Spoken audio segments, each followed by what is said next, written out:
One of the questions that I was asked today during the radio interview is, do you think cancer is genetic? No, it's not genetic. I mean, there was a study done on 90,000 twins, and the results of the study were that only 10% of those twins had the same cancers. If anybody should have very, very, very similar genetics, it should be identical twins.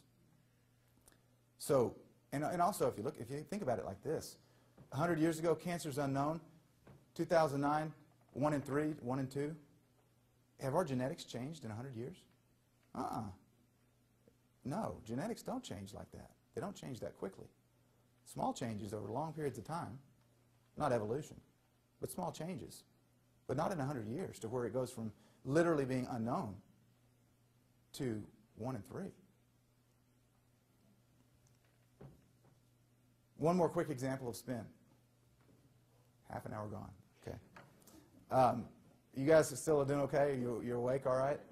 Okay. All right. Fluoride is another example of spin. Fluoride in our water. Okay? I'm not picking on you folks here tonight in Pittsburgh. Anybody ever heard of Alcoa?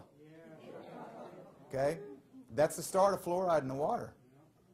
Alcoa had a toxic waste that was produced when they manufactured aluminum.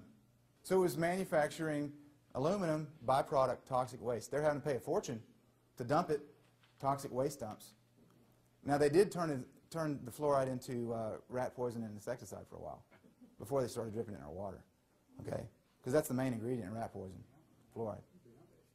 Toothpaste too, yeah, that's why it says on a little thing of toothpaste, if a child ingests this toothpaste, call a doctor immediately because it can kill them. Okay? But we brush our teeth with it. Okay? I don't get it. I don't get it. There's a lot of good fluoride-free toothpaste you can use. Okay? But so anyway, fluoride. At that time, back in the 20s, I believe is when it was, they were looking for a way to kind of be able to sell this toxic waste product. And so they hired one of the attorneys at that time, find his name. Okay, at that time, U.S. Public Health Service was under the control of Mellon, Andrew Mellon, okay, Treasury Secretary. He was on top, or in control of the Public Health Service. He hired a doctor named Trinley Dean. Trinley Dean was to go to Texas to survey 300 municipalities and to determine how fluoride affected teeth and tooth health and dental health. Okay, over 300, I think it was 340 or something. What he found was, what Trinley Dean found was that in over 300 of them, that it caused tooth decay and teeth to rot and fluorosis and other abnormalities in the mouth. And he also found that in 21 of those municipalities, that the incidence of tooth decay was about the same as non-fluoridated. So which municipalities did he use in his study? The 21. He threw out the other 300 plus that showed that fluoride causes dental fluorosis and cavities and a bunch more. So based upon that study, Alcoa decided they wanted to start selling their fluoride. But the problem at that time was that the American Dental Association in 1944 came out with an article in the Journal of the ADA that said fluoride's a toxin. Okay? So they had to figure out a way to propagandize this, to sell this to us, because ADA's against it now. So they hired a man named Edwin Bernays. Anyone familiar with Bernays? Bernays is Sigmund Freud's nephew. Okay? So they hired Bernays, and Bernays was known as the father of spin. As a matter of fact, he wrote a book called Propaganda. Okay? And his maxim was to brainwash the masses without their knowing it. And so over the next decade, he conducted a massive propaganda campaign on radio, in the newspapers, literature to dentists, saying that fluoride at 1 part per million was good for your teeth. There were no scientific studies, but that was quoted a lot. Studies have shown fluoride, 1 part per million, good for your teeth. Research has shown fluoride, 1 part per million, good for your teeth. He never cited any research, but he said it. And as Adolf Hitler said, if you say something long enough and loud enough, eventually it is considered as truth. And Hitler also said, the bigger the lie, the more apt people are to believe it. And so that's what Bernays did. And so in 1950, we began to fluoridate the nation's water supplies. Since that time, 2/3 of the United States water supplies have been fluoridated, despite the fact there is zero research that shows that it's helpful. And there is research the size of PNC Park that shows that it causes tooth decay, causes cancer, causes brain lesions, causes kidney problems, et cetera, et cetera, et cetera. So I guess Alcoa did a good job. They had a bigger market than their rat poison and insecticide, right? Now they can drip it in the U.S. water supply. You know the first place fluoride was used, or at least that I've read that it was used? Concentration camps in Nazi Germany. Why was it used? Because it makes people docile, compliant, right? It also makes them sterile. So that's the first place that fluoride was used, was in Nazi Germany, World War II. But just like the spin that we've heard about here with the fluoride and the lead, cancer industry is full of spin. I mean, newer and better drugs are the only solution to cancer, right? Newer and better chemotherapy drugs. That's the only thing that can cure cancer, right? Is cancer a result of chemotherapy deficiency? No. What is cancer?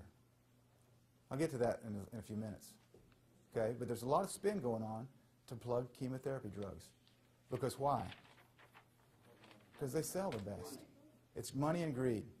It's disgusting, because I believe that if my father and mother had had this information, they wouldn't be dead today. And so that's why, if I come across as a little bit angry, I am when I talk about this.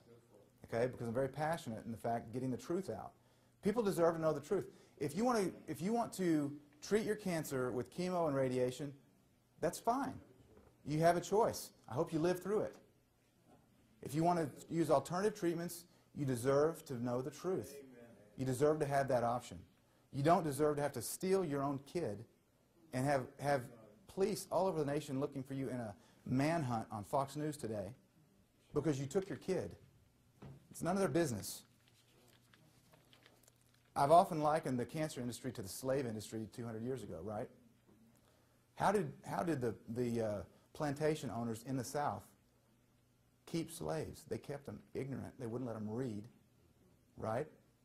And if they tried to read or they tried to learn, they beat them within an inch of their life. And if you tried to help a slave, you get beaten too, right?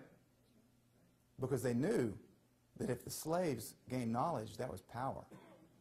And so you keep them dumbed down. And that's the same technique that's being used today in cancer.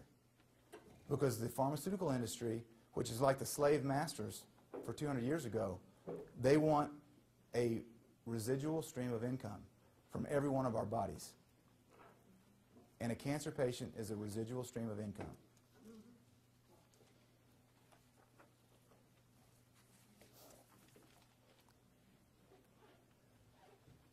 Folks have a hard time grasping this sometimes. The fact that doctors would knowingly inject people with poison. I get emails every day, probably over 100 emails a day from cancer patients. And in the last couple months, I have gotten emails from 2 oncologists that were diagnosed with cancer, and they don't know what to do. And they won't take chemo because they know it'll kill them. And they're calling me, and I'm a CPA, and I'm reading these emails going, this oncologist, that's what he does.